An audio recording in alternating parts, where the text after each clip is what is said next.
Hi, Katya. Yes, this is a really exciting project to work on, and I'll start with this.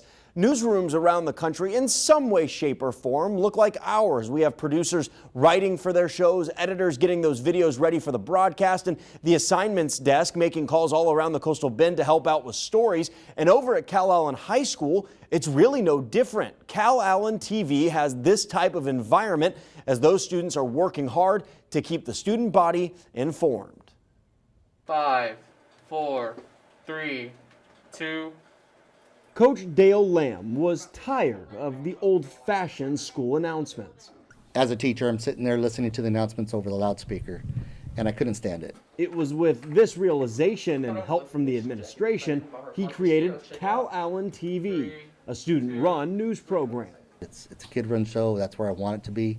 I don't want adults on the show unless we're interviewing them for a particular role that they created. What started 8 years ago with just a plain white backdrop and one camera has turned into a real news operation. Everyone has their role. The producer kind of decides what goes where. Our engineer manages the videos and how everything flows. It really takes a village to do this, but it is really, really fun. It sounds just like our newsroom. There are reporters, producers, tech engineers, and yes, anchors too. Can somebody please close that door? Make sure that the on-air sign is on. And the students are hard at work each day, turning stories and trying to get those videos in on time. By the time we get back from interviewing everybody, we have about 10 to 15 minutes. It depends on how long the interview is. I could normally edit the same story in the same day. Coach Love, can you tell us about it? Last night Reporters good. get the stories from the big football games to the big projects students are working on in different classes. Anchors obviously read the news, and the engineers are behind the scenes, bringing it all to life. I couldn't be up there if it wasn't for these guys back here making me sound good and making everything go smooth. So without these guys, and also in the closet next door getting the teleprompter written, we couldn't make any of this happen. So it's definitely just as much on me as it is on them. This is one of the most important jobs here.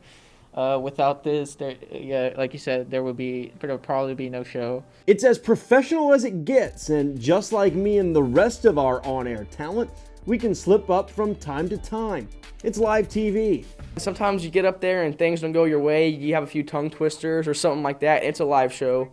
So I mess up sometimes, and that's kind of tough. But even those days that I mess up when I'm sitting in fourth period watching the announcements come on, it's still awesome. We've all been there, but more often than not, we get that perfect show. No mess ups, everything's good with audio, everything's good here with the teleprompter, over there in the closet. No late coming stories, everything's good. And as always, stay classy, Calallen. You know, I really loved what Nathan had to say about the few tongue twisters, because Katya, we both know that happens on time to time. But I'll tell you what, sitting in there watching their production, it really is no different than our day-to-day operation. So it's really cool to see what they're doing over there at Calallen High School. And then in our second part of our series, we're going to wrap up talking about how the Calallen students consume news in the 21st century and some of the goals they've set moving forward. Katya?